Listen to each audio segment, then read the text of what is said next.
Hello बच्चों, very good morning. कैसे हो? केवीएम के यूट्यूब चैनल में आपका स्वागत है। मैं अजय कुमार विद साइंस। मैं पढ़ा रहा हूँ कक्षा 10 का विज्ञान, जिसमें हम पढ़ रहे हैं चैप्टर नंबर 5, जिसका नाम है दैनिक जीवन में रसायन। तो इसमें हमने दैनिक जीवन में रसायन में बहुत से अम्ल क्षार की परिभाषा दी, अम्ल क्षारों के बारे में पढ़ा। आज हम पढ़ते हैं कि दैनिक जीवन में आने वाले महत्वपूर्ण यौगिक, यानी जो हमें दैनिक जीवन में उपयोगी होते हैं उनको। तो उनमें से सबसे पहले आता है सोडियम क्लोराइड, यानी NaCl। ये क्या होता है? फर्स्ट है हमारा NaCl, इसको बोलते हैं सोडियम क्लोराइड। ये इसका रासायनिक नाम भी है सोडियम क्लोराइड। इसको साधारण नमक भी बोलते हैं। क्या बोलते हैं? साधारण नमक, जिसको हम दैनिक जीवन में खाने में यूज करते हैं। तो इसमें क्या करते हैं कि इसको बनाते कैसे हैं? सबसे पहले इसको क्या करते हैं, खारे पानी में जैसे क्या करते हैं, बड़ी बड़ी क्यारियाँ बना लेते हैं, उसमें इस पानी को इकट्ठा करते हैं, खारे पानी को समुद्रों में, और उसमें HCl गैस प्रवाहित की जाती है, जिससे क्या होता है कि NaCl का अवक्षेप बन जाता है और उसको सुखाकर उसको अलग कर लिया जाता है, जिसे हम साधारण नमक भी कहते हैं। इसका उपयोग खाने में करते हैं। तो इसको प्रयोगशाला में रासायनिक रूप से हम कैसे बनाएंगे? इसके लिए क्या करते हैं, जो शुष्क मात्रा होती है इसको एकत्रित कर लिया जाता है। तो इसकी विशेषताएं क्या होती हैं? जैसे ये क्या होता है, श्वेत रंग का होता है, श्वेत क्रिस्टलीय ठोस होता है। ठीक है, इसका गलनांक उच्च होता है। ये इसकी विशेषताएं होती हैं। इसका गलनांक उच्च होता है। इसका मतलब होता है कि हजारों में होता है, 1000 केल्विन के लगभग होता है। जैसे हम लिखें तो उसको क्या लिखते हैं, यानी जो एग्जैक्ट होता है 1081 केल्विन के लगभग होता है। इसमें 1081 केल्विन के लगभग। इस तरह से ये उच्च गलनांक वाला यौगिक होता है। जल में विलय होता है और विद्युत का सुचालक होता है, यानी जल में पूर्ण विलय होता है। ये इसकी विशेषताएं हैं। और विद्युत का सुचालक होता है, विद्युत का सुचालक होता है। ये साधारण नमक है, इसको खाने में भी यूज करते हैं। ये इसकी विशेषता हो गई। इसके बाद हम इसके उपयोग पढ़ते हैं कि ये क्या क्या काम आता है। और जो इसके उपयोग होते हैं, इनके उपयोग है, इसको साधारण नमक के रूप में भोजन में साधारण नमक के रूप में उपयोग करते हैं। भोजन में साधारण नमक के रूप में इसका उपयोग किया जाता है। इसको पहले इसलिए लिया कि इसका उपयोग और भी कामों में होता है, कि प्रयोगशाला अभिकर्मक के रूप में भी होता है। ये तो सभी में होगा, प्रयोगशाला अभिकर्मक के रूप में,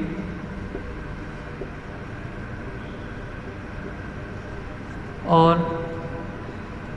NaOH, NaHCO3, CaOCl2,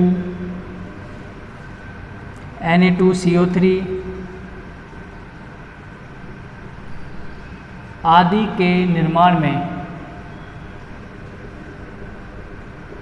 कच्चे पदार्थ के रूप में किया जाता है।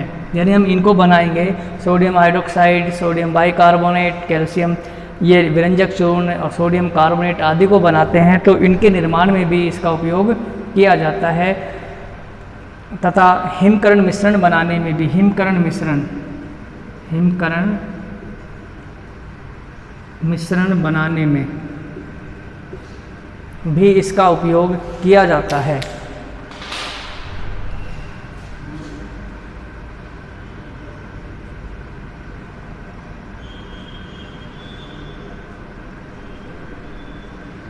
यानी आपने देखा होगा जब आइसक्रीम जमाते हैं, आइसक्रीम जमाने के लिए हम नमक डालते हैं उसमें, तो नमक के उसके चारों नमक भर देते हैं, जिससे क्या होता है कि वो पानी जल्दी बर्फ़ में बदल जाता है, और इसका मतलब हिमकरण मिश्रण बनाने में भी NaCl का उपयोग किया जाता है।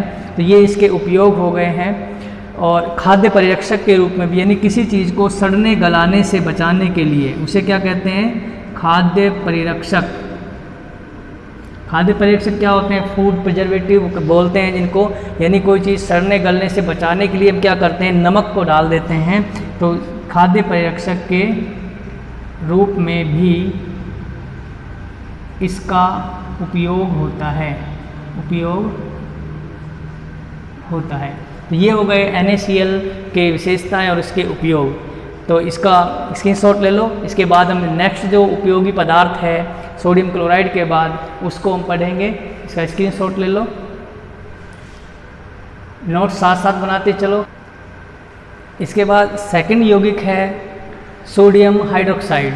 सोडियम हाइड्रोक्साइड क्या होता है, सोडियम हाइड्रोक्साइड का औद्योगिक उत्पादन यानी ज़्यादा मात्रा में उत्पादन अब सोडियम क्लोराइड के विद्युत अपघटन से किया जाता है। उसको कैसे करते हैं कि सोडियम क्लोराइड के जलीय विलयन में, NaCl के जलीय विलयन में विद्युत धारा प्रवाहित की जाती है, तो वो अपघटित होकर सोडियम हाइड्रोक्साइड बनाता है तथा क्लोरीन व हाइड्रोजन गैस मुक्त करता है। इस तरह से सोडियम हाइड्रोक्साइड का निर्माण होता है। तो हमारा जो सेकंड है वो क्या है, सोडियम हाइड्रोक्साइड। सोडियम हाइड्रोक्साइड, इसको कास्टिक सोडा भी कहते हैं, कास्टिक सोडा भी कहते हैं, इस नाम से भी इसको जाना जाता है। सोडियम हाइड्रोक्साइड इसका रासायनिक नाम है। तो इसका निर्माण कैसे होता है, इसका निर्माण औद्योगिक उत्पादन किया जाता है, यानी अधिक मात्रा में इसका निर्माण करते हैं। तो क्या करते हैं कि सोडियम क्लोराइड NaCl नमक है, इसका हम जलीय विलयन लेते हैं। जलीय विलयन का मतलब इसमें पानी मिलाते हैं, तो दोनों को क्या कहते हैं हम, जलीय विलयन। तो इसको अकेला ऐसे भी लिख सकते हैं हम NaClAq। इसका मतलब भी यही है जो ये है। इसका मतलब हमने NaCl क्योंकि ठोस होता है उसमें पानी मिला देते हैं तो विलयन बन जाता है। अब इसमें क्या करते हैं, विद्युत धारा प्रवाहित करते हैं, अर्थात इसका विद्युत अपघटन करते हैं। विद्युत अपघटन कराने पर क्या होता है कि सोडियम हाइड्रोक्साइड बनता है, प्लस में Cl2 और प्लस में H2, ये गैसें अवक्षेपित हो जाती हैं। अब ये गैसें कहाँ कहाँ अवक्षेपित होती हैं, एनोड पर Cl2 और कैथोड पर हाइड्रोजन। ये तो होती है एनोड पर और ये कैथोड पर मुक्त होती है। ये अभिक्रिया कराई कहाँ जाती है, देखो जैसे इसके लिए क्या करते हैं, एक सेल सा लेते हैं, ठीक है, पात्र लेंगे, उसमें NaCl का विलयन भर देते हैं और उसमें 2 इलेक्ट्रोड लगा देते हैं, एक एनोड और एक कैथोड। तो जब इसमें विद्युत धारा, उसको विद्युत टर्मिनल से जोड़ देते हैं। जैसी विद्युत धारा इसमें प्रवाहित होती है तो इस NaCl के विलयन का अपघटन होता है और HOH जल का अपघटन होता है। तो इससे क्या होता है कि जो ये OH है ये तो Na से जुड़ जाता है और NaH बना लेता है और हाइड्रोजन गैस मुक्त होकर बाहर निकलती है, क्लोरीन गैस भी बाहर निकलती है। तो एक पर तो Cl2 गैस निकलेगी, एक पर H2 गैस बाहर निकलती है। जिस पर Cl2 निकलती है उसे एनोड कहते हैं और जिस पर H2 निकलती है उसको कैथोड कहते हैं। ठीक है, इस तरह से इसका विद्युत अपघटन करके सोडियम हाइड्रोक्साइड बनाया जाता है। अब इसकी विशेषताएं क्या होती हैं, इसके गुण क्या होते हैं, तो गुण हम यहाँ लिख देते हैं। ये भी कैसा होता है, श्वेत, सफ़ेद, क्रिस्टलीय, ठोस होता है। इसका गलनांक Na से कुछ कम होता है, NaCl से इसका गलनांक 551 केल्विन के लगभग होता है। लगभग मैं इसलिए लिख रहा हूँ क्योंकि ये इससे ऊपर या नीचे भी हो सकता है, वो NaOH की क्वालिटी पर डिपेंड करता है कि कैसा NaOH है। इसके बाद NaOH का विलयन विद्युत का सुचालक होता है। सुचालक का मतलब है जब इसमें विद्युत धारा प्रवाहित की जाती है तो ये सोडियम और हाइड्रोक्साइड आयनों में टूट जाता है, यानी आयनन हो जाता है। इसके बाद है ये क्षारीय विलयन होता है, यह क्षारीय विलयन होता है। इसका मतलब क्या है कि ये जब इसका जल अपघटन कराते हैं तो ये OH आयन मुक्त करता है। हमने इससे पहले पढ़ा था अम्ल क्षार की परिभाषा में OH का निकलना उसकी क्षारीय व्यवहार को दर्शाता है। तो इस तरह से ये NaOH के कैरेक्टर्स हो गए, NaOH के गुण हो गए। और ये पानी में विलयशील होता है, ये भी लिख लो इसमें, यह जल में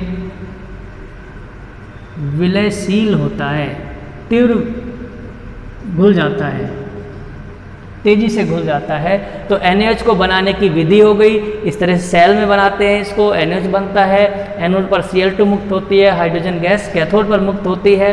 तो इस NaOH की विशेषता क्या होती है, श्वेत रंग का क्रिस्टलीय ठोस होता है, इसका गलनांक अधिक होता है, NaOH विलयन विद्युत का सुचालक होता है, अर्थात ये आयनों के रूप में होता है, Na+ व OH- आयनों के रूप में पाया जाता है। और ये क्षारीय विलयन होता है, क्योंकि अपघटित होता है तो OH आयन मुक्त करता है, जो इसकी क्षारीय प्रकृति को दर्शाता है। जल में शीघ्रता से विलय हो जाता है। ये हो गए इसके गुण। इसके बाद इसके हम क्या लिखेंगे, उपयोग, कहाँ कहाँ काम आता है ये मैं यहीं पे लिख देता हूँ उपयोग, आप इनके नोट्स क्रम से बना लेना। उपयोग किसके, NaOH के उपयोग। तो क्या क्या उपयोग होते हैं, पहला उपयोग तो सब में यही लिख दो कि इसका उपयोग प्रयोगशाला में अभिकर्मक के रूप में होता है। इसका उपयोग प्रयोगशाला में अभिकर्मक के रूप में, ठीक है।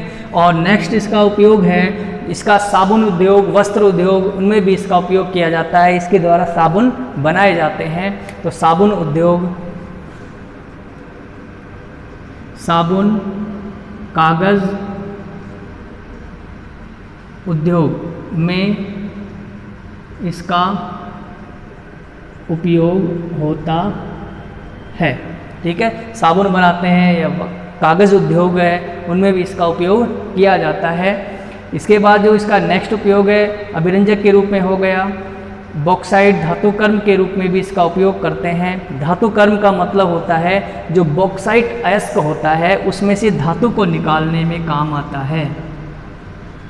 बॉक्साइट अयस्क के धातु कर्म में, धातु कर्म का मतलब होता है कि विभिन्न विधियों द्वारा धातु को अलग करना में इसका उपयोग होता है, उपयोग है, ठीक है।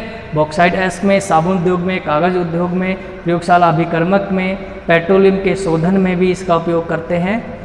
पेट्रोलियम के शोधन में और भी बहुत उपयोग होते हैं, इतने ही बहुत हैं। पेट्रोलियम के शोधन में, ठीक है। तो इनका उपयोग हो गए, गुण हो गए, और इसको बनाने की विधियाँ हो गई है। तो इस तरह से इसका स्क्रीनशॉट ले लो आप। ये NaOH कंप्लीट हो गया।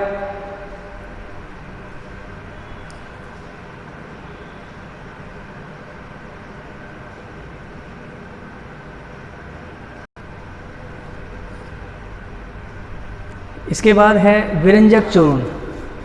इसके बाद नेक्स्ट टॉपिक है वो है हमारा विरंजक चूर्ण, इसको ब्लीचिंग पाउडर भी बोलते हैं। तो इसमें क्या लिखते हैं, हमारा जो तीसरा यौगिक है वो है विरंजक चूर्ण। विरंजक चूर्ण, इसका सूत्र होता है CaOCl2। Bleaching powder, bleaching powder भी इसको बोलते हैं। इसका रासायनिक नाम क्या होता है, रासायनिक नाम कई बार एग्जाम में पूछ लेते हैं, इम्पोर्टेंट है ये। ब्लीचिंग पाउडर या विरंजक चूर्ण, रासायनिक नाम होता है calcium oxy chloride, calcium oxy chloride. इसको बनाते कैसे हैं, बनाने की विधि क्या होती है। तो सबसे पहले क्या करते हैं, हम शुष्क बुझे हुए चूने का पाउडर लेते हैं। शुष्क बुझा हुआ चूना क्या होता है कि जब कैल्शियम ऑक्साइड को जल से अभिक्रिया कराते हैं तो कैल्शियम हाइड्रोक्साइड बनता है। तो उसी तरह से हम कैल्शियम हाइड्रोक्साइड का उपयोग करते हैं इसको बनाने में। तो क्या करेंगे, सबसे पहले क्या लेंगे, कैल्शियम हाइड्रोक्साइड, इसका नाम है बुझा हुआ चूना, बुझा हुआ चूना, ठीक है, नाम होता है कैल्शियम हाइड्रोक्साइड।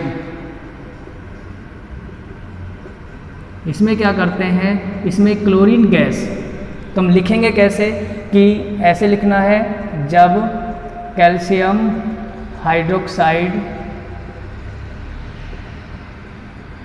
में क्लोरीन गैस प्रवाहित की जाती है तो विरंजक चूर्ण बनता है, विरंजक चूर्ण बनता है, ठीक है। तो इसमें क्लोरीन गैस प्रवाहित करेंगे तो यहाँ पर क्या बनेगा, CaOCl2, विरंजक चूर्ण बनता है, प्लस में वाटर मॉलिक्यूल या जल के अणु बाहर निकल जाते हैं, H2O, ठीक है। तो ये क्या कहलाएगा, विरंजक चूर्ण। अब इसकी विशेषताएं, संतुलित अभिक्रिया है, नहीं है तो कर लो, इसमें 2 ऑक्सीजन हो गए, 2 हाइड्रोजन हो गए, 1 कैल्शियम 2 क्लोरीन, सही है, संतुलित है। इसके गुण क्या होते हैं, इसकी विशेषताएं क्या होती हैं, यह पीले रंग का ठोस क्रिस्टलीय पदार्थ होता है, तीक्ष्ण गंध आती है इसमें, क्या होता है, यह पीले रंग का तीक्ष्ण गंध युक्त पदार्थ होता है। जो इसका उपयोग प्रयोगशाला में अभिकर्मक के रूप में भी इसका उपयोग होता है। इसके और भी कई गुण होते हैं, ये इसकी विशेषताएं हैं। यह पीले रंग का तीक्ष्ण गंध युक्त ठोस होता है, ठंडे जल में विलय होता है, ये इंपॉर्टेंट इसकी विशेषताएं हैं। 2 वायु में खुला रखने पर क्लोरीन गैस देता है या तनु अम्लों से अभिक्रिया करके भी क्लोरीन गैस देता है। ये क्लोरीन गैस ही क्या होती है, मैन होती है इसमें, जो विरंजन का काम करती है, क्योंकि ये क्या करेगी, आगे अभिक्रिया करती है और आगे अभिक्रिया करके जैसे जल से अभिक्रिया करेगी तो वहाँ पर नवजात ऑक्सीजन मुक्त करेगी, और वो नवजात ऑक्सीजन क्या करती है कि किसी भी रंगीन पदार्थ को रंगहीन पदार्थ में बदल देती है, यानी उसको विरंजित कर देती है। तो देखो अभिक्रिया कैसे होती है, तनु अम्ल, अम्ल हमने पढ़े हैं, HCl है, H2SO4 है, HNO3 है, हम कोई सा भी एक अम्ल ले लेते हैं, डायल्यूट लेते हैं, क्या सूत्र होता है कि CaOCl2 विरंजक चूर्ण है, HCl से अभिक्रिया करता है, ये क्या है, तनु अम्ल है, तनु अम्ल, ध्यान से देखना, ये अभिक्रिया करता है तो क्या बनाता है, CaCl2, कैल्शियम क्लोराइड बाहर निकालता है, और यहाँ पर क्या होगा, H2O और प्लस में Cl2 गैस मुक्त करता है। इस तरह से ये क्लोरीन गैस मुक्त होती है, और ये मुक्त क्लोरीन गैस क्या काम करती है, ये आगे जब इसका उपयोग करते हैं विरंजक चूर्ण का, जल से संयोग करके नवजात ऑक्सीजन मुक्त कर देती है। तो यहाँ पर ये जो क्लोरीन गैस है ये मुक्त होगी, और ये क्या करेगी, आगे जल से अभिक्रिया करेगी, H2O से अभिक्रिया करेगी Cl2, और क्या बनाएगी ये HCl और प्लस में ऑक्सीजन। इस ऑक्सीजन को कहते हैं नवजात ऑक्सीजन। बहुत ही इंपॉर्टेंट है, नवजात ऑक्सीजन क्या काम करती है, विरंजक का काम करती है, जो कि विरंजन क्रिया को आगे बढ़ाती है। तो ये ऑक्सीजन क्या करेगी कि रंगीन, जैसे मान लो कोई रंगीन पदार्थ है, ठीक है, इसमें ये नवजात ऑक्सीजन जुड़ जाती है और क्या बना देती है, उसको रंगहीन पदार्थ में बदल देती है। यानी इनसे जो मुक्त हुई ये क्लोरीन गैसें हैं, ये क्या काम करती हैं, विरंजक चूर्ण अपघटित होगा अम्लों से अभिक्रिया करेगा, क्लोरीन गैस मुक्त करेगा। ये क्लोरीन गैस जल से अभिक्रिया करेगी, संयोग करेगी और नवजात ऑक्सीजन बनाएगी, और ये नवजात ऑक्सीजन रंगीन कपड़ों पे या रंगीन पदार्थ में जब जाती है तो वहाँ उनके रंगों को गायब कर देती है, यानी उसको रंगहीन बना देती है। इस तरह से ये विरंजक चूर्ण के उपयोग है और ये इनके गुण हैं। इसके बाद हम इसके उपयोग लिखवाते हैं, इनका स्क्रीनशॉट ले लो कि विरंजक चूर्ण क्या क्या काम आता है। ये हो गए इसके उपयोग प्रयोगशाला अभिकर्मक के रूप में, यानी ये तो सब भी काम में आने हैं जो भी हम पढ़ाएंगे। वस्त्र उद्योग व कागज़ उद्योग में विरंजक के रूप में, यानी उनको रंगने में, उनके रंग को बदलने में काम आती है। पेयजल को यानी पीने के पानी को शुद्ध करने में भी इसका उपयोग किया जाता है, क्योंकि इसमें क्लोरीन जो मुक्त होती है वो जल का शुद्धिकरण करती है। रोगाणुनाशी व ऑक्सीकारक के रूप में भी इसका उपयोग किया जाता है। ये हो गए विरंजक चूर्ण के उपयोग। इसके बाद हम जो नेक्स्ट यौगिक पढ़ेंगे वो है सोडियम बाइकार्बोनेट यानी खाने का सोडा। सोडियम बाइकार्बोनेट बोलते हैं, इसका रासायनिक नाम होता है, रासायनिक नाम क्या होता है? सोडियम हाइड्रोजन कार्बोनेट, ये इसका रासायनिक नाम है, यानी NaHCO3। सूत्र क्या लिखते हैं? NaHCO3। अब इसको बनाते कैसे हैं कि अब देखो सोडियम बाइकार्बोनेट काम क्या आता है, बेकरी उद्योग में इसका ज़्यादा से ज़्यादा उपयोग किया जाता है। जैसे हम कोई गरिष्ठ खाना बनाते हैं, यानी जो पचने में जिनमें आसानी ना हो, तो उसे आसान बनाने के लिए, ताकि वो अच्छी तरह से पच जाए, उसमें खाने का सोडा डालते हैं। खाने में खाने का सोडा डालते हैं जिससे वो अच्छी तरह से पच जाता है। और ब्रेड या केक बनाते हैं या रोटियों को फुलाने में इसका उपयोग किया जाता है। क्यों? क्योंकि सोडियम बाइकार्बोनेट गर्म होकर अपघटित हो जाता है और CO2 गैस मुक्त करता है। CO2 गैस मुक्त करता है। ये CO2 गैस जब बाहर निकलती है तो उसमें केक में या डबल रोटी में हल्के हल्के छेद बन जाते हैं और वो स्पंजी हो जाती है, मुलायम हो जाती है। तो उसको मुलायम करने के लिए सोडियम बाइकार्बोनेट का उपयोग करते हैं। इसको बनाते कैसे हैं? तो सोडियम क्लोराइड के जलीय विलयन में बनाने की विधि क्या है? बनाने की विधि, इसको दो तरह से बनाते हैं। इम्पोर्टेंट है ये भी, है ना, इसको आता है इसमें एग्जाम में क्वेश्चन। बनाने की विधि में क्या करते हैं? NaCl सोडियम क्लोराइड प्लस में H2O, तो क्या हो गया ये? सोडियम क्लोराइड का जलीय विलयन लेते हैं, उसमें हम CO2 गैस प्लस में अमोनिया गैस प्रवाहित करते हैं। ये क्या है? अमोनिया गैस प्रवाहित करने पर सोडियम हाइड्रोजन कार्बोनेट बनता है, NaHCO3 बनता है प्लस में NH4Cl, अमोनियम क्लोराइड बनेगा। तो ये हमारा सोडियम बाइकार्बोनेट बन गया, सोडियम हाइड्रोजन कार्बोनेट बन गया, या खाने का सोडा बनता है इस तरह से। तो अब इसमें क्या होता है कि अमोनियम क्लोराइड सह उत्पाद के रूप में बाहर निकल जाता है। इसके बाद इसकी दूसरी विधि भी होती है। ये तो हो गई पहली विधि। दूसरी विधि है, इसको सोडियम कार्बोनेट के जलीय विलयन से भी बनाया जाता है। सोडियम कार्बोनेट यानी Na2CO3 के जलीय विलयन में, जैसे मान लो ये है Na2CO3, सोडियम कार्बोनेट का जलीय विलयन H2O, इसमें हम CO2 गैस प्रवाहित करते हैं, सिर्फ कार्बन डाइऑक्साइड गैस प्रवाहित करते हैं, तो क्या बनता है? NaHCO3, सोडियम हाइड्रोजन कार्बोनेट के दो अणु बन जाते हैं इस तरह से। तो ये क्या होगा, इसको लिखेंगे कैसे कि जब सोडियम कार्बोनेट के जलीय विलयन में CO2 गैस प्रवाहित की जाती है तो NaHCO3 बनता है। ठीक है, इसको कैसे लिखेंगे?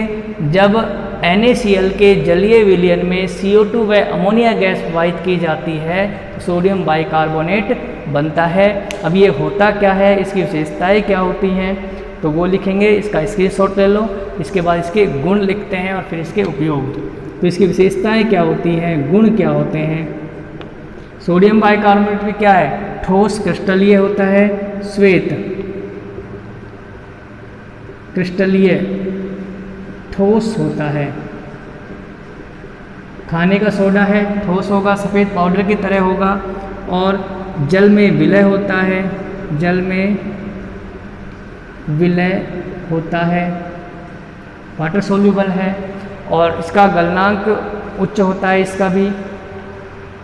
इसका विलयन क्षारीय होता है। इसका विलयन क्या होता है? क्षारीय होता है। इसका जलीय विलयन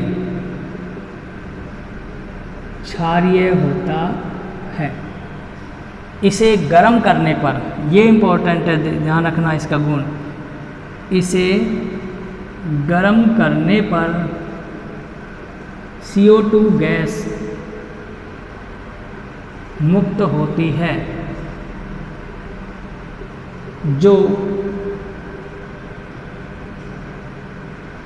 खाद्य पदार्थों को स्पंजी व मुलायम बनाती है। ठीक है, बेकरी उद्योग में इसका उपयोग करते हैं। तो ये मेन इसका काम होता है कि इसे गर्म, ये खाद्य पदार्थों को मुलायम व स्पंजी कैसे बनाती है? जब इसको गर्म करेंगे, NaHCO3 को हम गर्म करते हैं, गर्म करने पर तो ये क्या बनाती है? ये sodium hydroxide, sodium carbonate CO2 व H2O मुक्त करती है। क्या मुक्त करेगी यहाँ पर? ये सोडियम कार्बोनेट Na2CO3 प्लस में H2O और प्लस में CO2 मुक्त करती है। ये जो CO2 गैस होती है, ये खाद्य पदार्थों को स्पंजी बनाती है, जल है वाष्पित हो जाता है। तो इस तरह से ये इसका अपघटन कराते हैं और ये सोडियम कार्बोनेट अपघटित होकर CO2 गैस मुक्त करती है, जो भोजन को स्पंजी बनाती है। इस तरह से ये इसके करैक्टर हो गए हैं, इसके गुण हो गए हैं। इसके बाद हम इसके उपयोग लिखते हैं कि उपयोग कहाँ कहाँ काम आता है। इसका स्क्रीनशॉट ले लो, फिर हम इसके उपयोग लिखवाएंगे।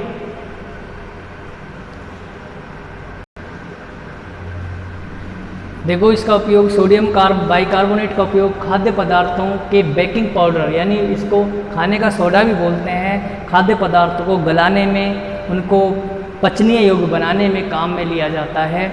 सोडा वाटर या सोडा युक्त शीतल पेय पदार्थ बनाने में भी इसका उपयोग किया जाता है, क्योंकि जब पेट में एसिडिटी हो जाती है तो हम सोडा वाटर बोतल का यूज़ करते हैं, तो उसमें क्या होती है? डकार निकलती है।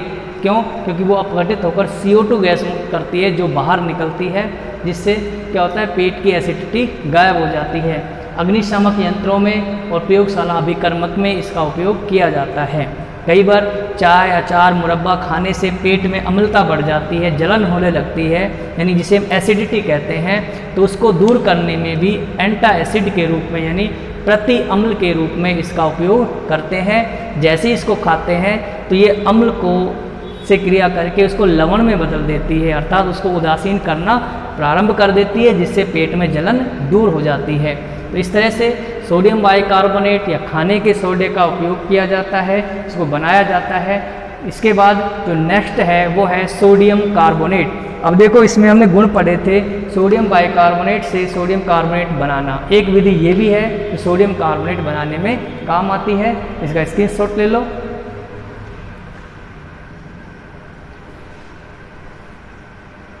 इसके बाद है सोडियम कार्बोनेट, है ना। इसमें 10H2O होता है। इसका मतलब होता है कि सोडियम कार्बोनेट में 10 जल के अणु क्रिस्टलीय जल के रूप में रहते हैं।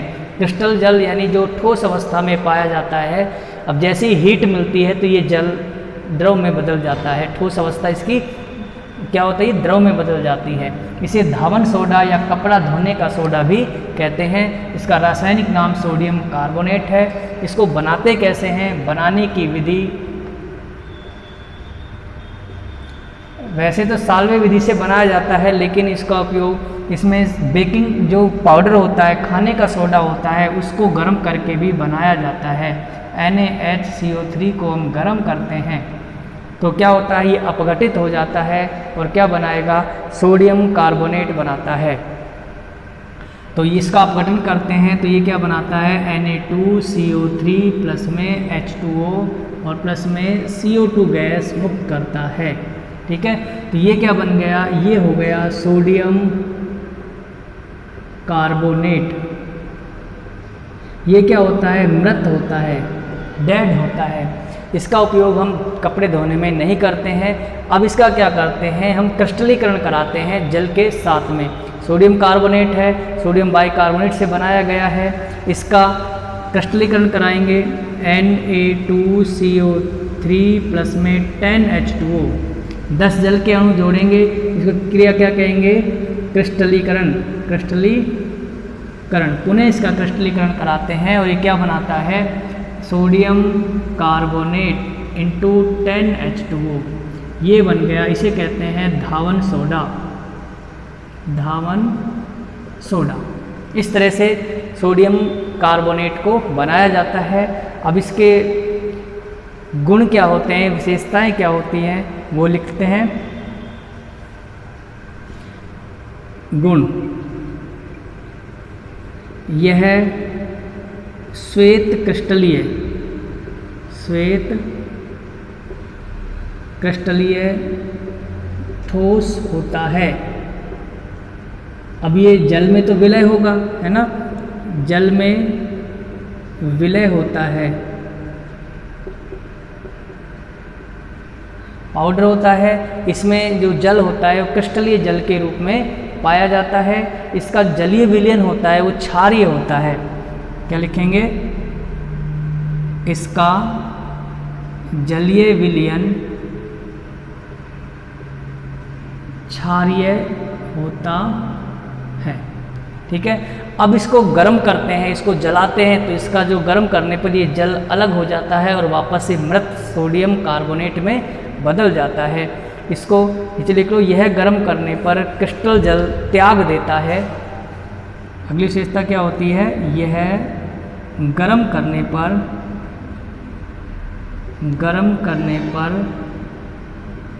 क्रिस्टल जल त्याग देता है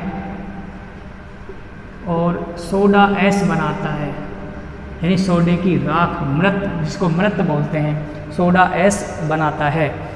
तो कैसे होता है कि Na2CO3 10H2O, इसको गर्म करेंगे। अब गर्म भी क्या करते हैं, इसको अधिक ताप पर गर्म करते हैं, 373 केल्विन से अधिक ताप, क्या होना चाहिए? 373 केल्विन से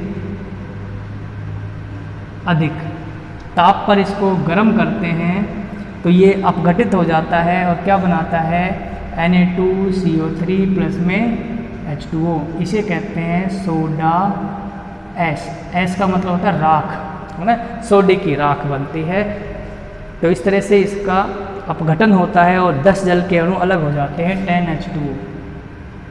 क्लियर है भाई? ये इसके गुण हो गए, विशेषताएं हो गई। इसके बाद हम इसका उपयोग लिखते हैं। उपयोग क्या क्या होते हैं?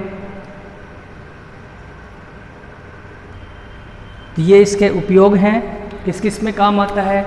धुलाई व सफाई में, अपमार्जक यानी कपड़े धोने में काम आता है, इसलिए इसको धावन सोडा भी कहते हैं। प्रयोगशाला अभिकर्मक के रूप में काम आता है। खाने का सोडा बनाने में, कांच, साबुन, बोरेक्स आदि बनाने में इसका उपयोग करते हैं। इसके बाद कागज़, पेंट, वस्त्र उद्योग में भी इसका उपयोग किया जाता है। ये हो गए सोडियम कार्बोनेट, उसको बनाने की विधि, उसके गुण और उसके उपयोग। इतना ही लिखना है आपको। इसके बाद जो नेक्स्ट यौगिक है वो है प्लास्टर ऑफ पेरिस यानी POP। इम्पोर्टेंट है, इम्पोर्टेंट टॉपिक है। जो इसके बाद नेक्स्ट है हमारा वो है प्लास्टर ऑफ पेरिस। इसलिए इसका नाम पेरिस रखा, POP रखा गया, POP, क्योंकि इसको पेरिस में पहले बनाया गया था। ठीक है, तो इसी नाम पे इसका नाम प्लास्टर ऑफ पेरिस रख दिया गया। ये एक मजबूत ठोस पदार्थ होता है। इसका सूत्र होता है कैल्शियम सल्फेट का अर्ध हाइड्रेट CaSO4 इंटू आधा H2O, यानी जो जल का अणु होता है वो क्रिस्टलीय रूप में पाया जाता है, आधा जल का अणु के रूप में पाया जाता है। इसका रासायनिक नाम होता है कैल्शियम सल्फेट। रासायनिक नाम है इसका कैल्शियम सल्फेट, इसका नाम होता है। इसको बनाते कैसे हैं प्रयोगशालाओं में, या इसका उपयोग कैसे करते हैं बनाने में, तो इसे जिप्सम से बनाया जाता है। इसको सबसे पहले देखो जिप्सम से पेरिस में बनाया गया था, तो इसलिए इसका नाम प्लास्टर ऑफ पेरिस रख दिया गया। तो जिप्सम का सूत्र क्या होता है, वो भी कैल्शियम सल्फेट ही होता है, लेकिन उसमें क्या होता है 2 जल के अणु होते हैं। तो इसमें क्या लिखेंगे, बनाने की विधि में जब जिप्सम को गर्म किया जाता है तो POP बनता है, प्लास्टर ऑफ पेरिस बनता है। तो जिप्सम में क्या करते हैं, कैल्शियम CaSO4 × 2H2O, ये है जिप्सम का सूत्र। जिप्सम इसको गर्म करते हैं, वार्म करते हैं, तो CaSO4 × ½ H2O ये बनता है, और प्लस में जल का अणु बाहर निकल जाता है। ठीक है, तो ये जो ½ H2O है ये क्या कहलाता है, ये POP या प्लास्टर ऑफ पेरिस कहलाता है। तो इसको संतुलित करने के लिए क्या करते हैं कि इसके आगे 2 लगा देते हैं, 2 कैल्शियम 2 लगा दो, यहाँ पर 2 लगा दो। हाइड्रोजन कितने हो गए, 4 हो गए, और वहाँ पर हो गए, यहाँ लगा देते हैं 3 और 2 5 और 2 दूनी 4 और 1 5। इस तरह से ये संतुलित हो जाता है। इसको क्या कहते हैं, POP कहते हैं। 393 केल्विन तक इसको गर्म करते हैं, लगभग कितना 393 केल्विन तक इसको गर्म करते हैं। ये बनता है POP प्लास्टर ऑफ पेरिस। इस तरह से इसको जिप्सम से बनाया जाता है। अब इसकी विशेषताएं क्या होती हैं कि हम क्या करते हैं, अब यदि जिप्सम को और अधिक गर्म करते हैं, यानी तो इसका जो क्रिस्टलीय जल होता है वो वाष्पित हो जाता है और मृत तापित प्लास्टर बनाता है। नीचे लिख लो, यदि POP को और अधिक गर्म किया जाता है तो मृत तापित प्लास्टर बनता है। क्या करते हैं इसको, CaSO4 × ½ H2O, इसको और गर्म करेंगे तो क्या होगा, CaSO4 बनता है, प्लस में H2O बाहर निकल जाता है। संतुलित करने के लिए 2 लगा दो, ये 2 हो गया। तो ये क्या कहलाता है, कैल्शियम सल्फेट। इसको कहते हैं मृत तापित प्लास्टर। इस तरह से इसकी रासायनिक अभिक्रियाएं की जाती हैं और इसको बनाया जाता है। ये एक रिवर्सिबल रिएक्शन होती है। यदि हम इसको जल के साथ वापस से गर्म करते हैं तो ये इधर भी ये वापस से जिप्सम भी बन जाती है। इसके गुणों में हम पढ़ेंगे। तो ये तो हो गई इसके बनाने की विधियाँ। इसका स्क्रीनशॉट ले लो, इसके बाद इसके गुण और इसके उपयोग लिखते हैं। इस तरह से इसके उपयोग किए जाते हैं। POP का गुण है ठोस चिकना पदार्थ होता है, जल में मिलाकर 15 से 20 मिनट तक रखने पर यह ठोस कठोर पदार्थ बनाता है, जिसे हम जिप्सम भी कहते हैं। तो यहाँ पर प्लास्टर ऑफ पेरिस है, पानी मिलाते हैं, 15 से 20 मिनट तक इसको रखते रहें तो जिप्सम बनता है, जो एक ठोस कठोर पदार्थ होता है। इसका उपयोग भवन निर्माण में या खेत की अम्लता को दूर करने में किया जाता है। जिप्सम बनता है। ये क्या है, ये जिप्सम। ठीक है, अब इनके उपयोग क्या होते हैं। टूटी हुई हड्डियों को जोड़ने के लिए जो प्लास्टर बनाया जाता है वो POP का बनाया जाता है, प्लास्टर ऑफ पेरिस का बनाया जाता है। खिलौने व मूर्तियाँ भी इससे बनाई जाती हैं। भवन निर्माण में इसका उपयोग करते हैं और दंत चिकित्सा में इसका उपयोग किया जाता है। इस तरह से ये दैनिक जीवन में काम आने वाले उपयोगी पदार्थ हैं जो कंप्लीट हो गए हैं। हमने सबको बारी बारी से पढ़ा दिया, इनके उपयोग, इनके बनाने की विधियाँ, इनके रासायनिक नाम। तो इसके साथ ये सारे टॉपिक कंप्लीट होते हैं। तब तक वीडियो को देखते रहें, वीडियो को लाइक करें। तब तक के लिए धन्यवाद। Thank you very much.